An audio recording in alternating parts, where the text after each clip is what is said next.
HRN listeners. As we celebrate our 15th year, we are deepening our commitment to giving voice to the next generation of food systems storytellers, and we need your help. Our internship and fellowship programs help activate new possibilities for underrepresented and underestimated young people through experiential journalism, audio engineering, and production training. Through these unique programs, HRN helps food equity stewards build essential workforce readiness skills that expand their potential and foster economic mobility. Please consider supporting these critical programs. And with a minimum donation, you can be entered to win a dinner for two at an amazing restaurant in one of 8 cities and tickets to a concert at a great venue in one of those cities. We have incredible partners across the country who have donated, as they also share our passion for helping to educate the next generation of food systems storytellers. Check out heritageradionetwork.org/15 to donate and enter to win today. That's heritageradionetwork.org/15 to donate and enter to win today. And make sure you donate before March 31st. Thank you. Today's program was brought to you by EscapeMaker.com. Visit a farm, escape through the net. Visit EscapeMaker.com for more. I'm Dave Arnold, host of Cooking Issues. You're listening to Heritage Radio Network, broadcasting live from Bushwick, Brooklyn. If you like this program, visit heritageradionetwork.org for thousands more.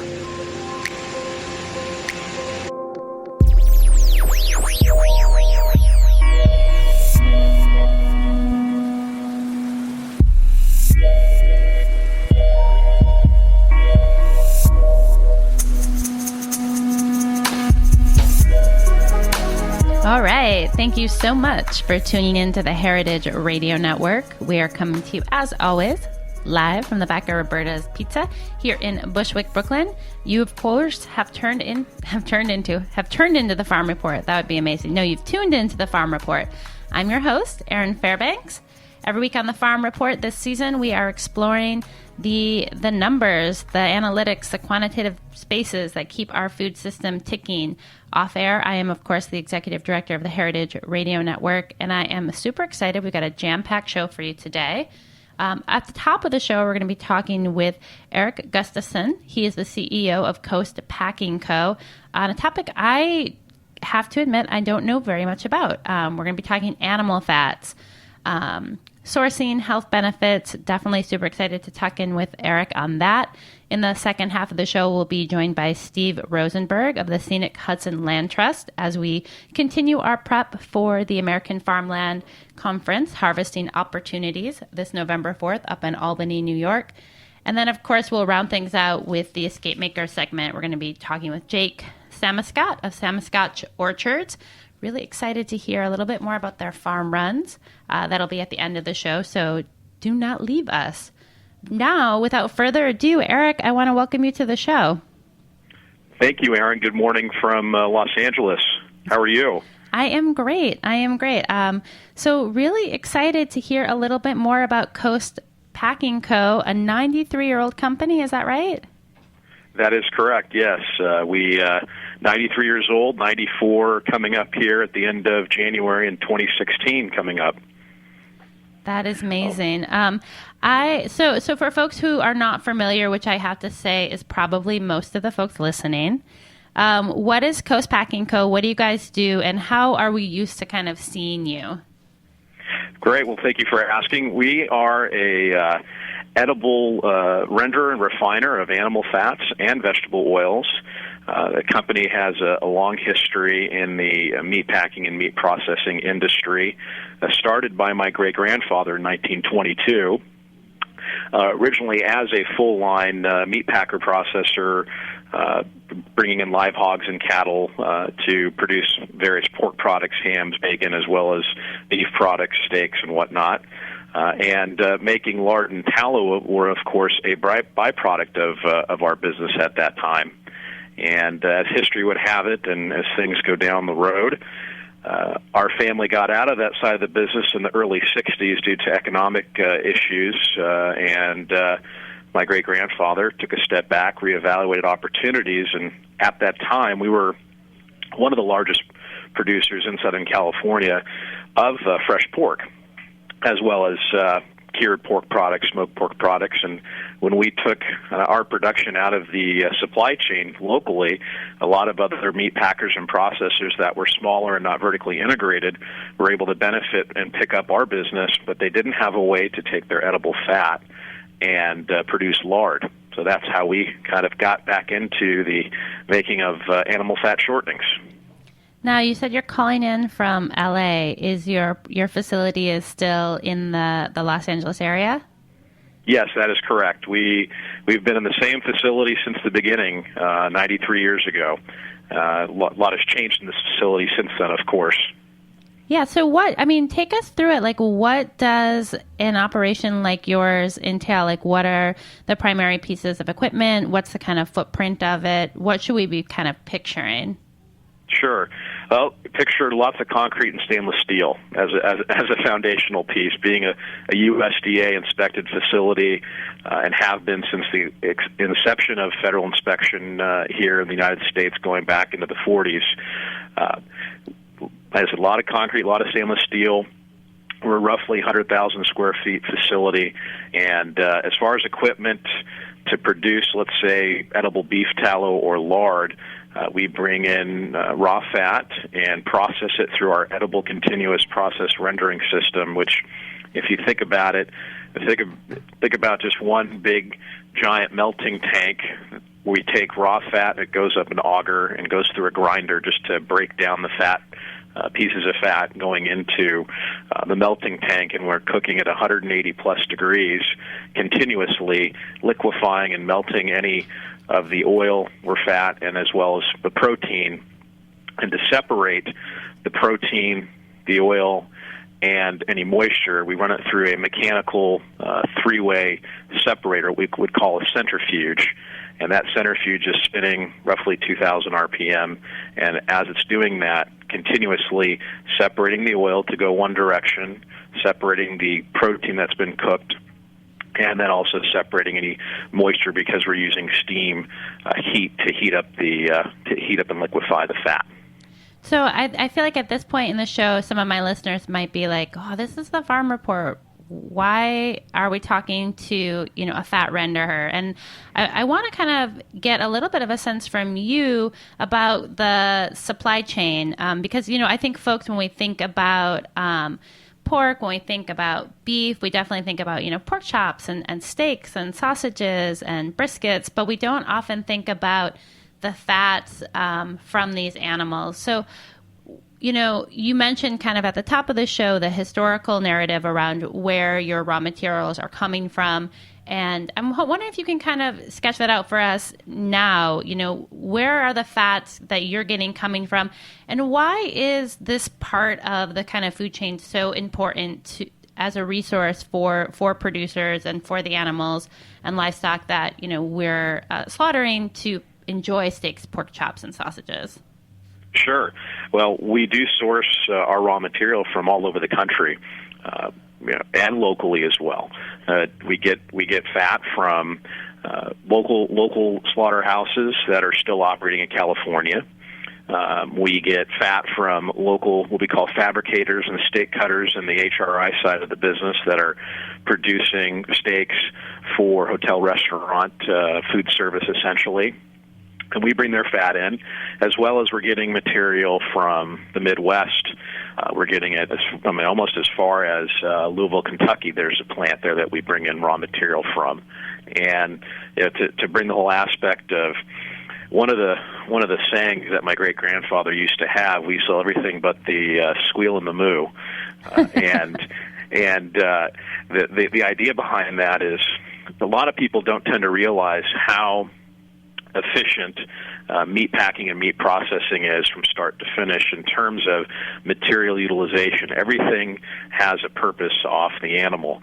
In our particular case, the fat we receive on the edible side, we can use it for food, we can use it for cosmetics, we can use it for soaps, we can use it for oleochemical manufacturing, we can use it for biodiesel. There's a wide variety of uses for the edible side, as well as what's called the inedible side. And in some cases, meatpacking plants across the country have equipment that produces inedible grade lards and tallows. Lard would be called choice white grease for that sake, and then we would call it bleachable tallow on the inedible beef tallow side. And those go into certain functions on the industrial chemical manufacturing side. Again, oleochemical and polymers and soaps and whatnot. So that we like to think we use everything in our industry and do our best to do it in a responsible, sustainable manner, of course. So if I'm at a slaughter facility and animals are kind of coming through the kill line and they're being bled out and eviscerated, and their hides are being stripped, then as far as the collection of the kind of, you're getting just straight fat, so just the fat from pigs and from cows, or are there other materials that come your way too? We'll get the straight fat, and we'll also get the fat already rendered, similar processing that we do in our plant. Some of the major meat packers across the country are also doing it in their facility, and then they'll load the already rendered lard or beef tallow into a rail car, which they'll ship to us, and we will further process in our facility.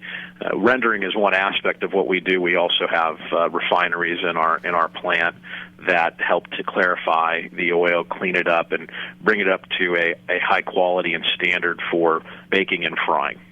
So when we're talking about kind of food safety in this space, I mean, you guys is the transferring of fat with regards to HACCP plans and temperature control similar to that of working with raw meat, or is there a little bit more leeway there?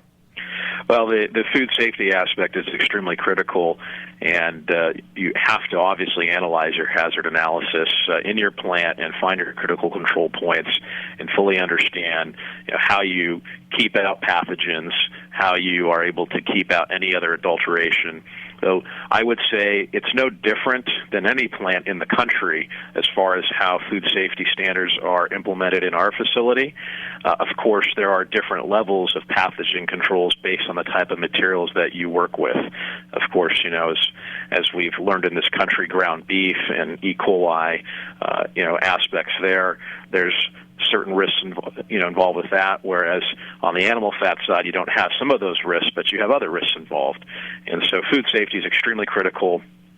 Obviously, being a USDA facility, we have 7 days, 24 hours a day, unannounced inspection. The USDA has their own office on site, as they do in every facility in the country that is a USDA-inspected plant, as well as we have we're part of the Global Food Safety Initiative, and under that you have Safe Quality Foods, SQF, or British Retail Consortium, BRC.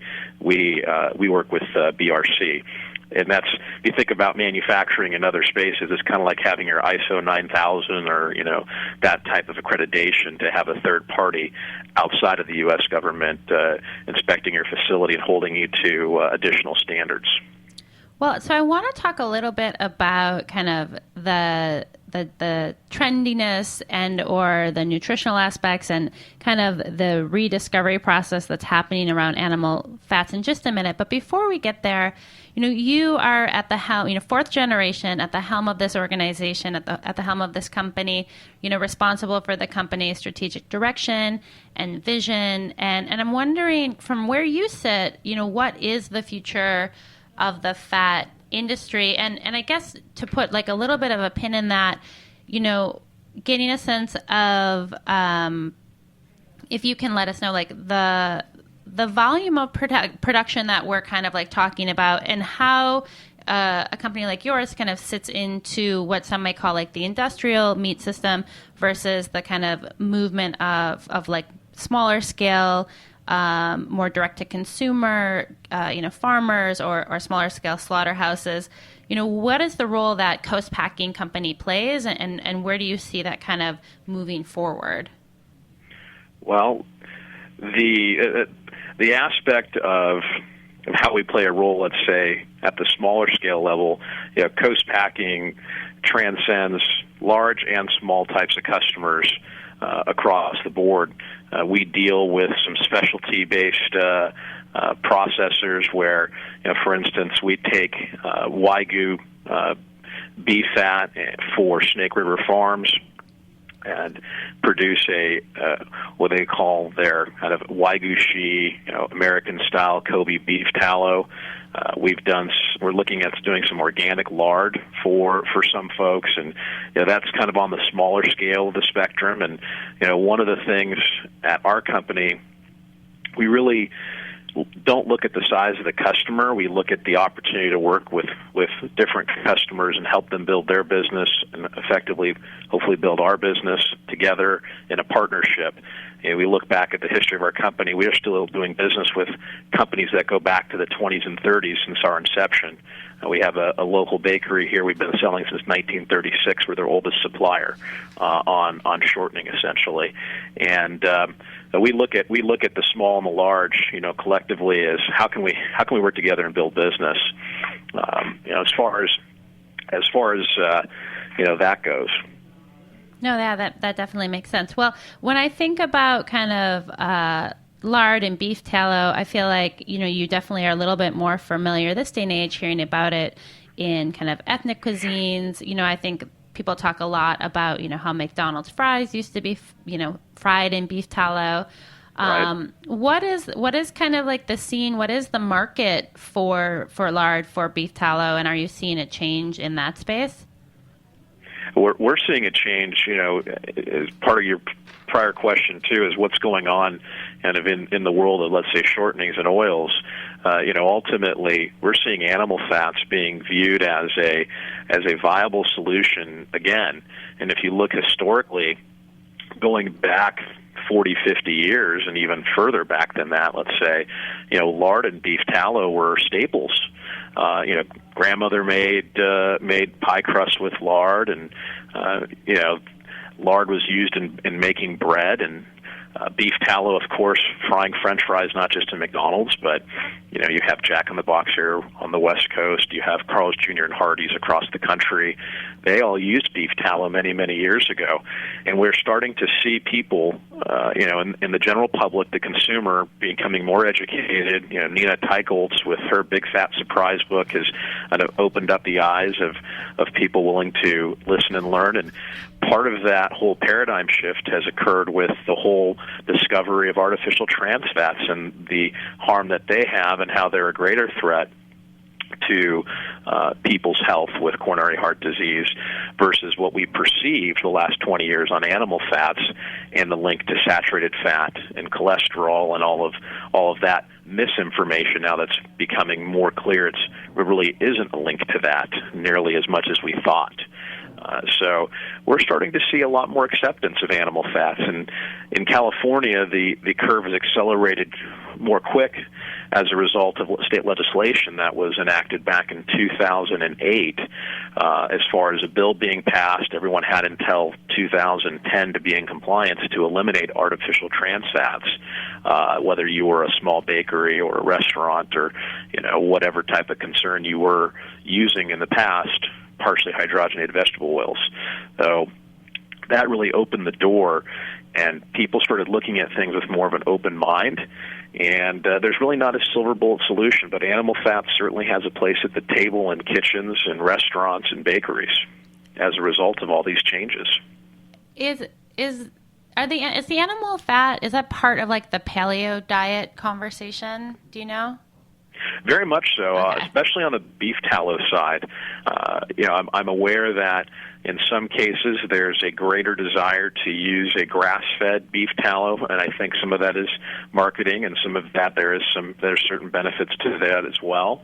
I do have a lot of friends who do CrossFit, and they've kind of ribbed me in a playful way about, hey, you really have an opportunity to capture some market share in the CrossFit side of things and produce some beef tallow and sell it into some of the gyms. And we've of course had some fun talking about that. So, but along the lines, it really fits hand in hand with the paleo diet. Yes. Well, I was surprised to learn, like a couple of years ago, I, went in for my annual physical, and my doctor said I had low vitamin D levels, and I'm one of the tannest white people that you've probably ever met. And I was like, man, so then was really looking around for other sources of vitamin D, and I was surprised to see lard listed as a natural source of vitamin D, although I do suppose the amount of lard I would need to eat to really gain any nutritional benefits in the vitamin area is probably there'd be some cons that would outweigh the pros there. But when it comes to nutrition and kind of that aspect of the animal fats space, does your company, I mean, I know that you're very involved in the North American Meat Institute and kind of what's happening in those kind of like industry organizations. When you're looking in the nutrition space, is that a role that you have someone on staff in your office or someone who follows those things? And you mentioned the kind of evolving science around what type of fats we should or shouldn't be eating. How do you professionally kind of engage in driving that conversation, that research, or the kind of public perception around animal fats? Well, it starts with us in industry and Coast Packing specifically. We decided as a group within our company to become a thought leader and work to educate in that space and help people understand more about animal fats and recognize that they are in fact better for you than we previously thought. As far as the nutritional benefits, there are certain things you can highlight, specifically the trans fat issue, which is one that has brought a lot of concern and confusion. Lard specifically has little to no trans fats at all. Beef tallow has some naturally occurring trans fat, but the naturally occurring trans fat, which you can also find in other dairy products such as milk and butter and beef, you don't see any negative impact really from the naturally occurring trans fats. It's the artificial, man-made type trans fats that you find in hydrogenated oils or partially hydrogenated oils that are a concern. As far as the industry goes and our organizations, we all collectively look at these, not just in the North American Meat Institute, but also the Institute of Shortening Edible Oils, which I'm also a board member of. And we're all looking as an industry together, what is going on? What can we do to provide solutions? How can we properly communicate the various health aspects? And I would say the North American Meat Institute is really at the forefront of doing that, not just for, animal fats, but meat and protein and fats in general. You have to be very cognizant of how can we benefit the entire industry. We can't just benefit one or two members, of course, that are part of the industry. So I think North American Meat Institute's been doing a fantastic job. Janet Riley over there is always looking for ways to communicate. If you look at the Meat Institute's kind of different websites, you have Meat Myth Crushers and you have the Glass Walls Project. The Glass Walls Project is basically, if you consider what that really means, literally, it's instead of trying to hide what we do in the industry, it's to share and educate and advocate what we do. There are not any secrets per se as to how product is manufactured. I know on our website in the past we actually had a video plant tour, and we've just redone our website.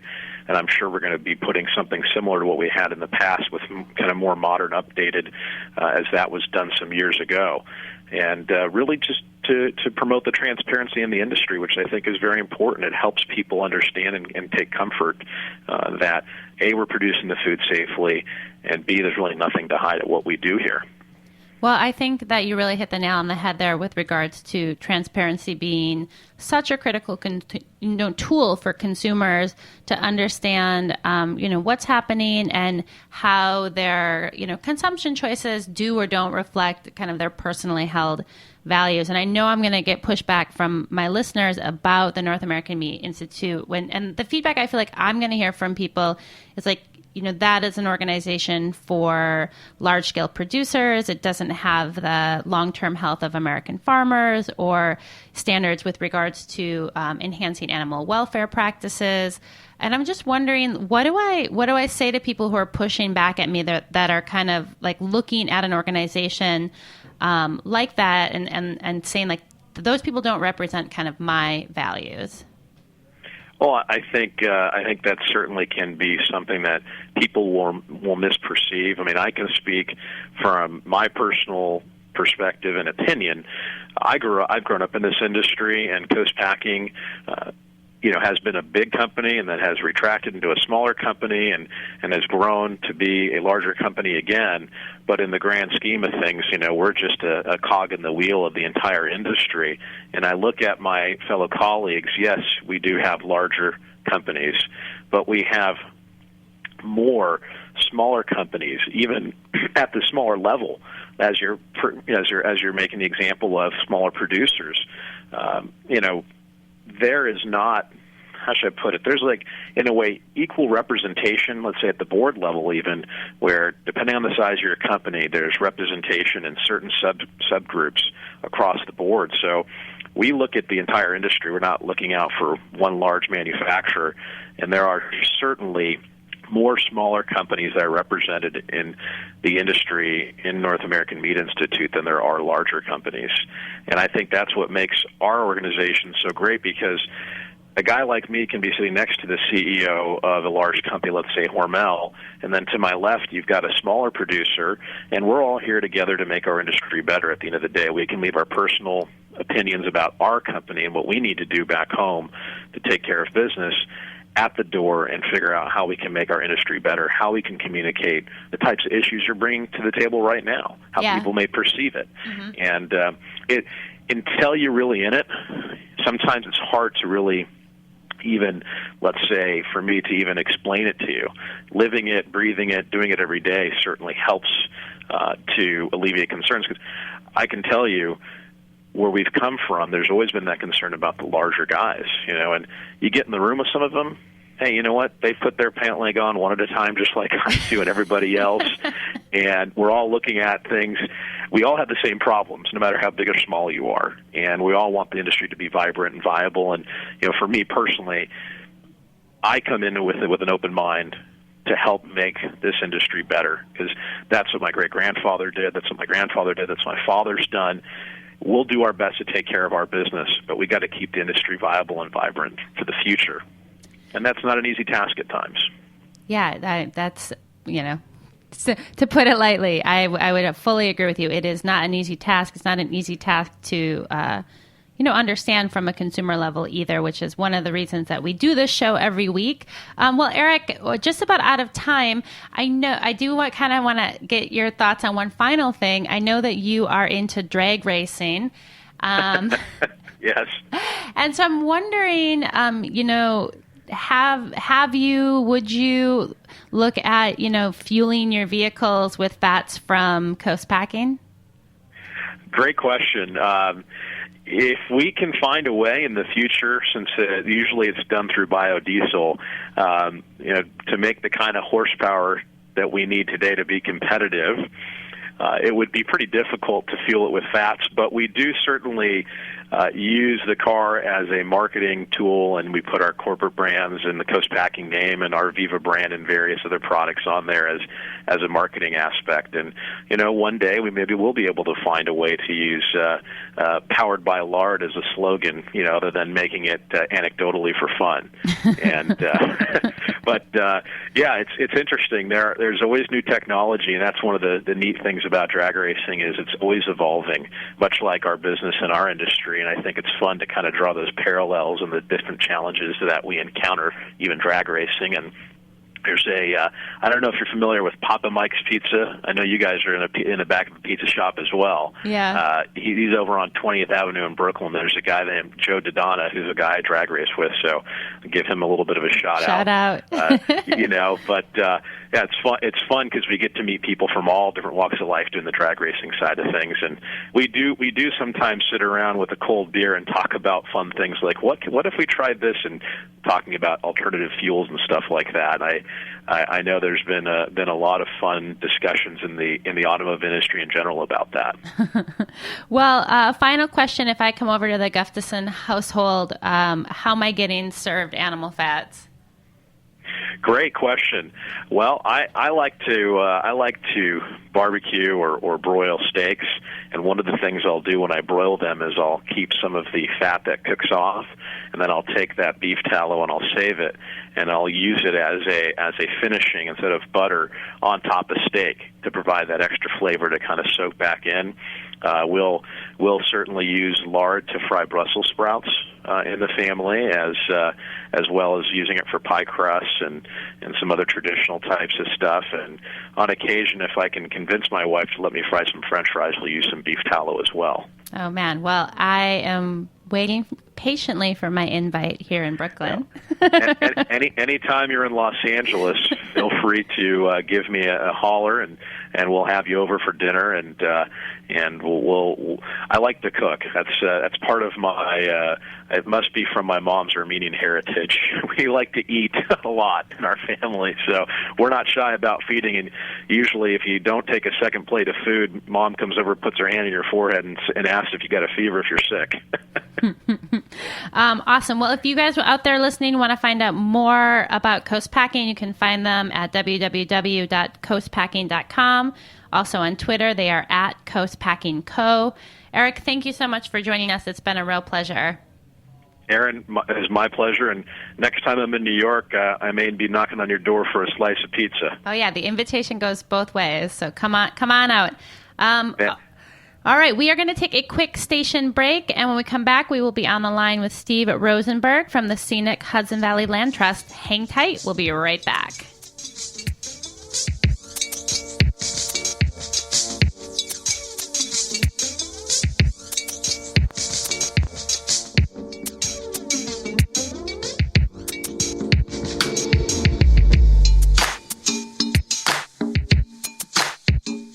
It's apple picking season. Join EscapeMaker.com and the New York Apple Association at the Union Square Green Market, Friday, September 18th and Friday, October 16th, 10 a.m. to 2 p.m. for the 2015 Applepalooza Games. Go to the EscapeMaker.com pop-up booth for all your regional agritourism information and a chance to play apple-themed games like Giant Apple-Themed Twister. You could win a bag of delicious apple cider donuts and fresh apple juice. Everyone will receive helpful information on where to go for pick your own apples this harvest season and a fresh apple grown in New York State. There's no better time to explore outside the city. Soak up the fresh air and scenery like a butterfly and support your local orchard. Log on to EscapeMaker.com to get inspired and make your escape through the net. We are joined on the line by Stephen Rosenberg. Stephen is the Executive Director of the Scenic Hudson Land Trust. Stephen, welcome to the show. Thank you very much. Great to be here. So the Hudson Land Trust, your mandate is to protect and restore the Hudson River. So I suppose we should start folks off with a little bit of orientation to what is the Hudson River, where is it, how big is it, and why is it in need of protection and or restoration? Well, thanks. So we work throughout the Hudson Valley in the 10 counties, primarily from New York City up to the Capital District. And in not just right along the Hudson River, but the valley has got so many resources that are important to protect, from the river itself to the incredibly important nationally scenic landscapes. And also, in the context of this conversation, about 20% of the land base in the region is in active agricultural production, it's farmland. And so we've been working for almost 20 years now in partnership with other land conservation groups and with working farm families in the Hudson Valley to secure that farmland that is so important to supply New York City and the region with fresh local food. So why is it in the interest of kind of scenic, like help draw that line for folks who maybe aren't familiar with these issues, as far as why farmland, like how does that support a healthy river? How does that support a scenic vista? Well, we're about more than just the views and the river itself. We're about the entire regional landscape and what is needed to make sure that it remains vital and healthy and a great place to live and work. And so a key element of the region's landscape, economic landscape, cultural landscape, part of why it's important to our public health is the agricultural landscape of the Hudson Valley. And so that's where it fits in. We don't look at any one of these issues in isolation, but this is a tremendously important slice, if you will, of the significance of the region and its relationship to New York City and to the way people live. Well, so I think that you kind of hit the nail on the head there, kind of talking about isolation and when we're kind of looking at a region or looking at different issues and we're looking so specifically at one component of things and not really thinking about a space as a whole, we maybe make decisions that we later regret. And I'm wondering if you can outline for us what are some of the threats to this region and what are some of the successes your organization has had in kind of either mitigating or preventing further kind of damage to the region. How do you kind of evaluate whether you're succeeding? Well, that's a great question, and we do approach our work and the vitality and environmental health of the region in a holistic way, looking at not just the pretty views, although that certainly is an important part of what makes the region attractive to people to work and live, but its environmental sustainability and the balance between our economy and the environment.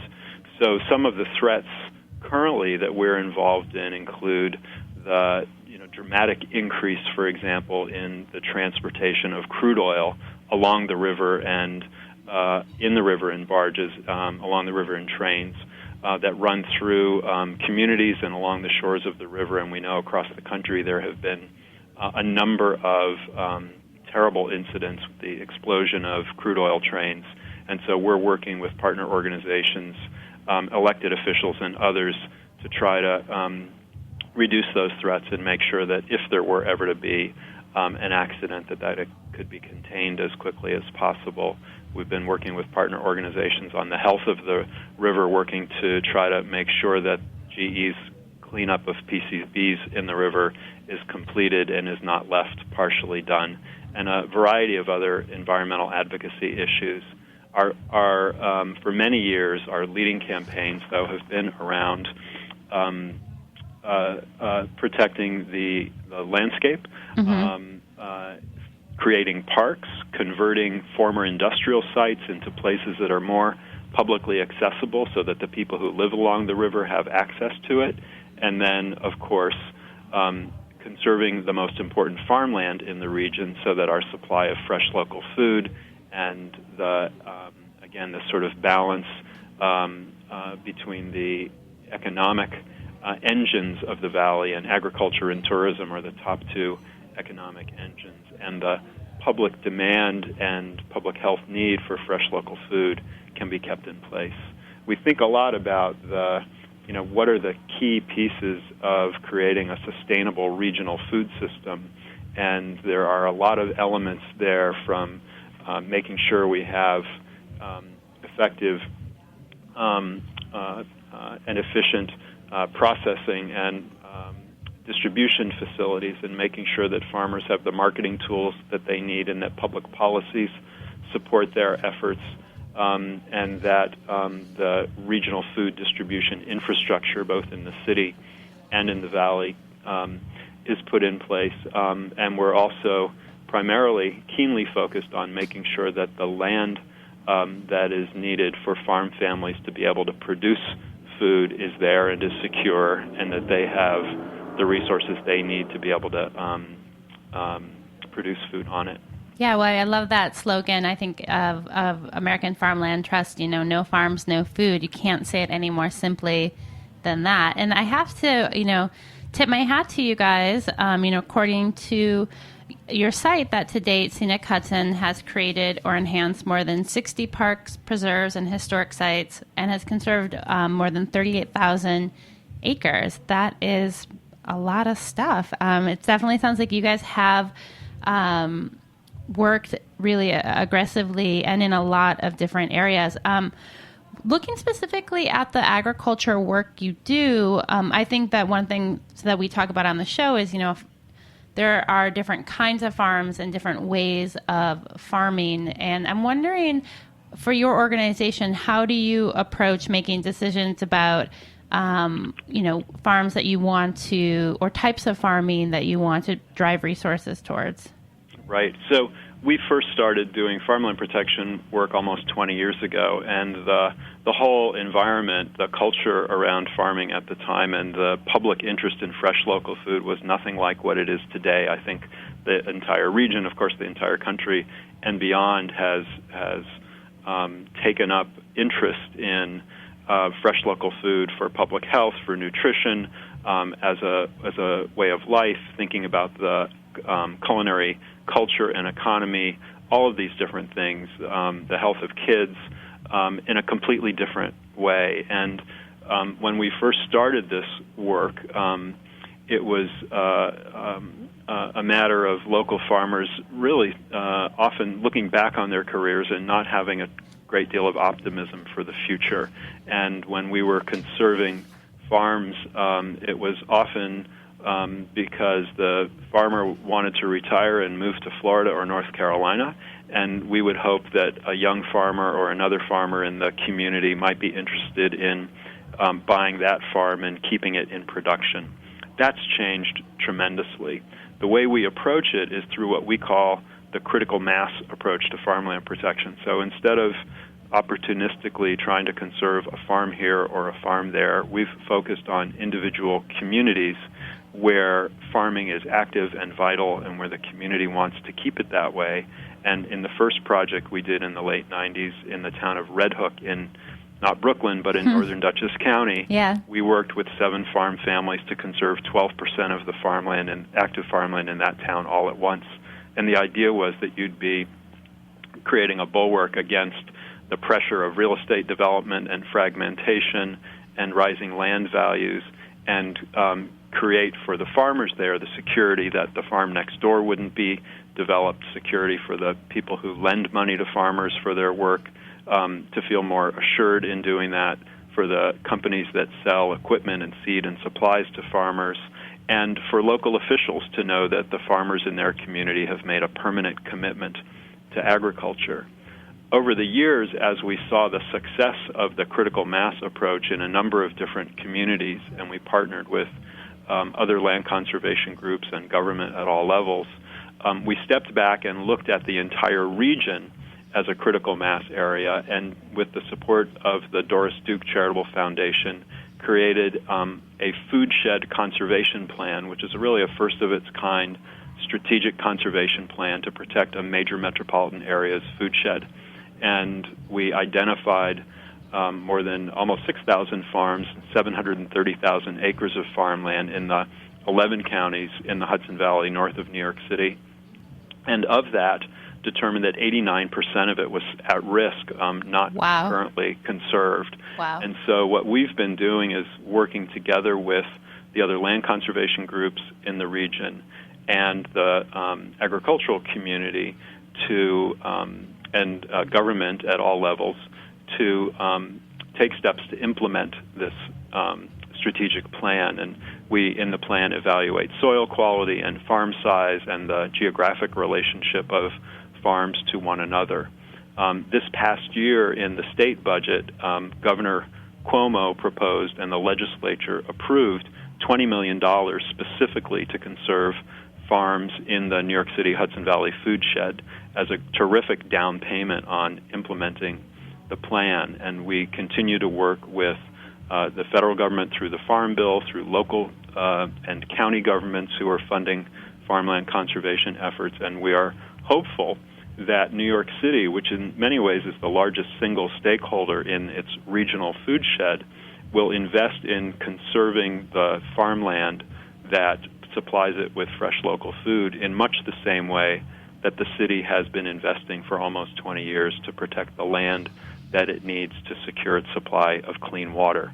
And so that is the strategy, sort of a long answer to your question about how we it's a big question. Conserving farmland. Well, I want to kind of come back to how, those of us like myself who are here in Brooklyn can be, advocating and supporting the work that you guys do. But before we get there, You are an attorney by training. You had practiced land use planning and real estate law prior to joining the Scenic Hudson Land Trust. Do you feel that your training, I'm curious, like what your training as an attorney kind of brings to your work as an executive director of a scenic land trust, and how that's kind of adding value or shaping the work that you're able to do? Well, I think the background and experience that I had as a practicing attorney before coming to this work is helpful almost every day. It's real estate transactions and land use principles and relationships that we're working in. There are many recovering attorneys in the land conservation world today, and I think the skills are highly transferable. Yeah, I feel like I always try to kind of point out, because I feel like when folks are thinking about working in food, working in agriculture, it can be a challenge to think about all the different ways that you can get involved and all the different skill sets that can really bring to bear some interesting perspectives and some really kind of needed technical know-how.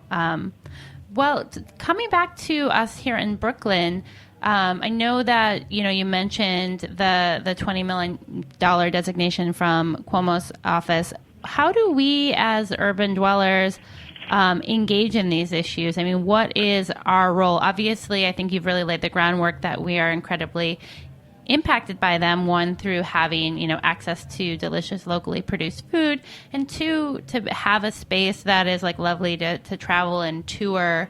But what do we kind of do in an action orientation as urban residents to show that we care and support the work you're doing and want to be engaged in this type of protection and conservation? Well, I think there's a tremendous amount, and I think the first thing is really just appreciating that relationship, that the sort of sphere of the city extends well beyond its boundaries, and if the city has demand and public interest in fresh local food, it can't come from just anywhere. It has to come from the regional food shed. And so taking steps to develop the economic relationships and make the investments needed to assure that is really what's critical. I think it's also tremendously important not to think about, just as an example, urban agriculture and community gardens as being sort of a distinct and separate interest from protecting the regional food supply. They're totally related and interdependent and ought to be mutually supportive. And the more people take a direct interest in local food and urban agriculture, I think the greater the opportunity there is for them to appreciate the relationship to the surrounding region. Karen Washington and I actually co-authored an op-ed piece that was published in Crain's New York a few months ago, which was just about that point. But perhaps the most important thing that people in the city can do right now is, to the extent that they are in communication with their city council members and other people of influence, communicating that they appreciate and understand that if they want to continue to have fresh local food from the region, supplying green markets, supplying the other farmers markets, supplying CSAs, supplying food pantries, and helping to support the city's tremendous culinary economy, then it makes sense for the city to invest in conserving these farms, and that those investments are not sort of locking up the farms. What they're doing is unlocking the true potential of those farms. The city has passed two local laws 50 and 52, which help to support procurement of regional food for the city schools and other agencies. And the city agencies are allowed to pay a premium for local food, but the challenge is procuring a sufficient supply. And by investing in securing and creating a more robust supply of fresh local food, it's one way that the city can advance that policy. And finally, I'll just mention, after Superstorm Sandy and other major disruptions, if you will, we've learned that all cities really need to diversify their supply of food. New York City has less than 5 days food supply on hand, and so after Superstorm Sandy, some of the only fresh food available in some neighborhoods was brought to the city by regional farmers who are in the habit of serving New York City green markets and other outlets. And there was a recent report done by the University of California, actually, which said that New York City could potentially secure as much as 30% of its food from farms within, it was either 100 or 150 miles. So I think there's a tremendous interest in the city in this issue, and I think people in Brooklyn and throughout the city can be communicating that to public officials and sharing that information with their friends. So kind of my final question here, one of the focuses on the program this fall is really looking at more of a quantitative way of understanding issues in agriculture and trying to break down some kind of key measurements for different organizations and across different types of production styles. So I'm wondering if you could share with us for the Scenic Hudson Land Trust, is there a key number for your organization or a key thing that you kind of keep a super close eye on and measure very carefully that helps you know kind of how you're doing? Well, we're very outcome-oriented, and we keep track of metrics. For the food shed, what we think is an appropriate goal to set, not just for us, but for all of the stakeholders in assuring that we've secured the long-term supply of fresh local food for the region, it sort of follows from our experience with this critical mass approach. I think I mentioned earlier that 12% of the active farmland we had conserved right off the bat in Red Hook, and today more than 60% of the productive farmland in Red Hook has been conserved as those efforts have extended and others have invested in them. And so for the food shed as a whole, we'd like to see a third of the highest priority farms identified in our food shed plan conserved over the next 10 years. That would cost about $250 million, or about $25 million a year. But if all of the stakeholders, the federal government, New York State, the philanthropic interests, local government, and New York City are all investing, it's a very achievable goal, and that's what we're going to be looking to as a metric for success in the years to come. Well, we definitely plan on being involved in supporting from our end as well. Steve, thank you so much for taking some time to join us today. Thank you. I really appreciate it. If you want to find out more about the work of the Scenic Hudson Land Trust, you can find them at www.scenichudson.org. You can also find Steve, along with a ton of other amazing thinkers in this space, up in Albany, as I said, on November 4th. Check them out, farmland.org. Tickets are still available.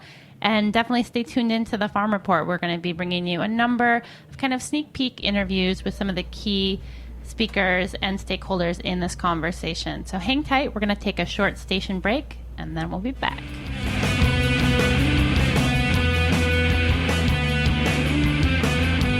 Hi, this is Dave Arnold from Cooking Issues, and I'm here to talk to you about the Museum of Food and Drink, which is finally getting a brick-and-mortar space right here in Brooklyn, New York. So the Museum of Food and Drink is opening the MoFad Lab, our first laboratory and gallery space, where we will be putting on an exhibition called Making It or Faking It, the history of the flavor industry. It tackles a very important topic, which is how the food system got to be the way it is now as a result of the intervention of the flavor industry, how that happened. Get your tickets at tickets.mofad.org to come see the first exhibit ever of the Museum of Food and Drink at the MoFad Lab, brought to you by Infinity on 62 Bayard Street. All right. We are back, and it is now, of course, time for the EscapeMaker segment of the Farm Report. We are on the line with Ron Samascott of Samascott Orchards up in Kinderhook, New York. Welcome to the show. Thank you. Well, so it's great to have you on. I'm super excited to hear a little bit more about the orchards. I have to start with, though, I was so tickled to see a link on your website for farm runs. So can you tell us a little bit more about those? There's a local running organization that once a year they have a a 5K, and they have done a 10K sometimes, where they run either a 5K or a 10K through parts of the farm. You know, it's the 5K goes through the whole farm, the 200 acres where we have the pick your own. We actually own more land than we have for the pick your own business. So when they do the 10K run, that goes, you know, out of the pick your own farm and into some real back hills and valleys and pasture land and things. And it's kind of a sprawling operation. Yeah, I mean, that just, to me, I feel like I am sadly not much of a runner, but the idea of like making my way through an orchard seems like somewhat of a motivation. Well, you definitely mentioned the U-Pick that you guys do. One question I feel like I always want to ask people when I go for a U-Pick, I wonder about having like a weigh-in, like when people get there, you weigh them and then you weigh them before they leave, just because I always end up eating so many apples while I'm on the U-Pick. Well, we've thought of that, but we've never implemented it. It's you know, it's actually hard to eat too many dollars worth of apples. You know, some other fruits like blueberries or raspberries, it might be beneficial, but you know, you get pretty full on apples pretty fast. Yeah, all unjust. I wonder, you know, for an apple eating contest, I wonder what the upper limit. I feel like I don't think I've ever had more than 2. How about you? Oh, I've eaten quite a few apples in a day. You know, we have so many varieties, and when you ride out through the farm, you always try this variety, try that variety, try that one. We grow over 70 varieties of apples. Wow. So there's quite a selection. They don't all ripen at the same time, but you know, when we do the farmers markets, we generally have at least 25 varieties of apples for sale, sometimes more. So I feel like, you know, there is you know, you hear about when people are like, oh, what different types of apples? There's like, you know, baking apples and kind of eating apples and apples that like lend themselves well to different types of baking or cider apples. But it sounds like with 70 varieties, there might be an apple available for every possible mood. I could see an after-dinner apple, a lunchtime snack apple. I mean, what are some of your favorites? Well, there's a lot of apples that are really good all-purpose apples, and I don't know that I have any one favorite, but I do like a wide variety. And, you know, and I don't think there's any one apple that's going to please everybody, because some people like sweeter apples, some like tartar apples. You know, I personally, I don't know, I like quite a range of varieties. There's a couple of new varieties available now, Snapdragon and Ruby Frost. They're from the New York State apple breeding program, and they're both real good varieties. They're both crisp. They're sweet, but a little bit acidy too, so it kind of pleases most people. Honeycrisp is one of the most popular. Oh, yeah, everyone loves Honeycrisp right now, and most people do like that. That's one of our better sellers. Macallan is an older variety. It's actually been around since the 1920s, but it's a very popular apple this time of the year. That's a McIntosh cross that, you know, it's crisp, it's a nice flavor, you know, sweet, a little bit acidy. Have you noticed, kind of in the U-Pick business, I mean, are there things that you could say were like trends in the apple world where, like, you know, now consumers really like Honeycrisp, like the kind of big, crisp, sweeter apples, and maybe, you know, in the 80s or 70s or earlier, we had different flavor profiles, or not really? Yeah, I mean, it's changed over time.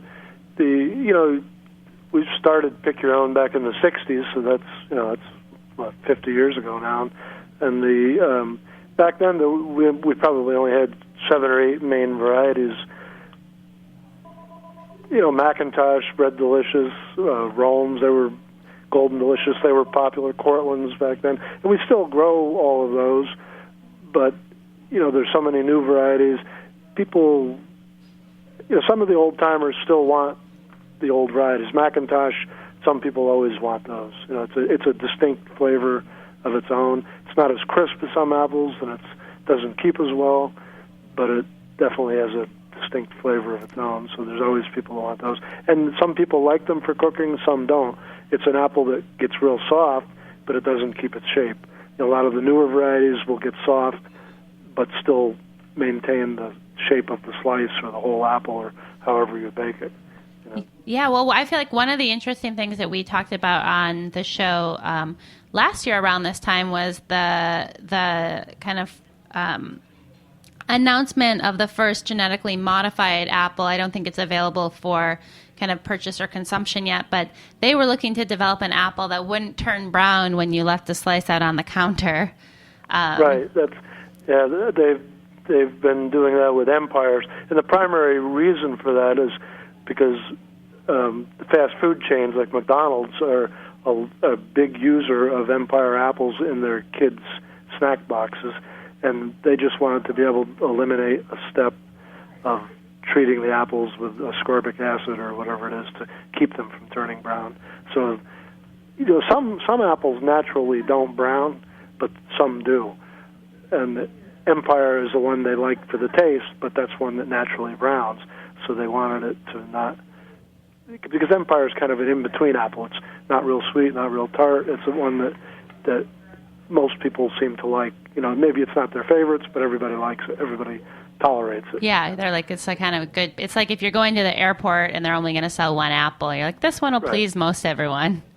Well, you guys also do sweet cider. I mean, I know on the network we talk a lot about hard cider, but we haven't talked a ton about sweet cider, which is just, pressed apples. What is the difference between cider and apple juice?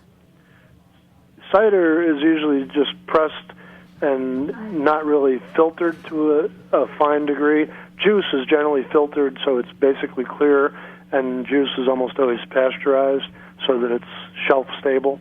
You can leave it at room temperature in a sealed container for quite a period of time. Juice is not filtered to the same degree. When you let it sit for a while, you almost always get some sediment at the bottom of the jug or the glass or whatever, and juice sometimes is pasteurized, or else we use UV treatment, ultraviolet light. Most bottled water is treated the same way. It kills any E. coli or anything like that, but it doesn't stop the cider from fermenting. So if you leave it at room temperature for a long period of time, it'll still ferment. And when it's juice that's pasteurized, that doesn't ferment. That kills pretty much everything that's in the cider. So I feel like the UV treatment probably also maintains some of the kind of unique flavor characteristics that people want and enjoy when they're drinking sweet cider. Right, because you're not heating the cider. When you pasteurize it, you're basically almost boiling it. You heat it up to 160 or 180 degrees. With the UV, you don't do that. It's just a light that shines through, and it kills E. coli, but it doesn't heat the cider and change the characteristics of it. Which I guess also inherently means that like the season for cider is somewhat limited because you can only have it when you have apples around, and you can only have it fresh.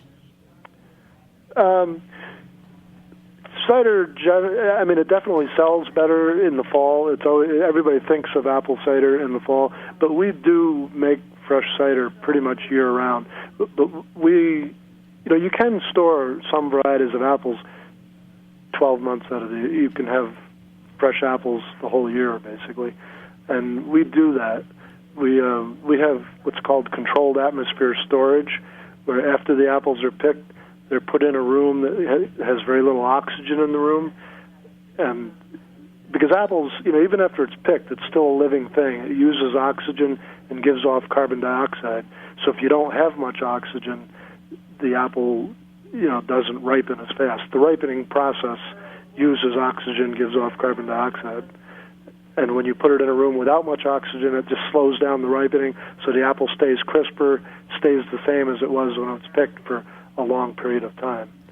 Yeah, I was asking somebody on an earlier segment about storing just apples in my fridge, and I found just a cool cloth over the top of the apples. They've stayed crisper and fresher kind of a little bit longer than I've been able to store in my fridge in the past. So it's exciting to experiment a little bit about that, like at home, especially this time of year when you can buy a bunch of apples and then have them to enjoy for the rest of the winter. Well, it's hard to do it at home. Generally, refrigerators are generally the humidity isn't high enough in a refrigerator to keep an apple for an extended period. The apple might keep, but it'll start to shrivel. It'll lose moisture, and it'll dry out. In the storages we have, it's basically like a refrigerator. It's a great big room, but the relative humidity is almost 100%. So there's not water evaporating from the apple. It's not going into the air. And in a refrigerator, that's what happens. It only takes a couple of weeks sometimes for an apple in a refrigerator to lose moisture. In a refrigerator, the doors open and close numerous times a day. In our apple storage, when we seal that CA room, we close it in September or October and close the door, and that door it's only opened once or twice more for the whole rest of the year. Oh, wow. We open it when we're ready to use the apples. So you don't have a lot of dry air going in. It's just the humidity is high, you maintain the humidity high for the whole time they're stored, and then they keep well. That's basically the difference between an apple storage and refrigerator, is mostly humidity. So I guess the takeaway here is leave it to the pros, go to the farmer's market at your leisure, and enjoy apples that have been professionally stored. Well, Ron, unfortunately, we are just about out of time. I do want to note for folks who want to learn more about the orchard, get up there for one of those runs. They also have, a whole garden center, a corn maze, cider, and apples galore. You can find out more by visiting them at samascott.com. That's SAMASCOTT.com. Ron, thanks so much. It's been a real treat. Okay. All right. You made your way through another episode of the Farm Report.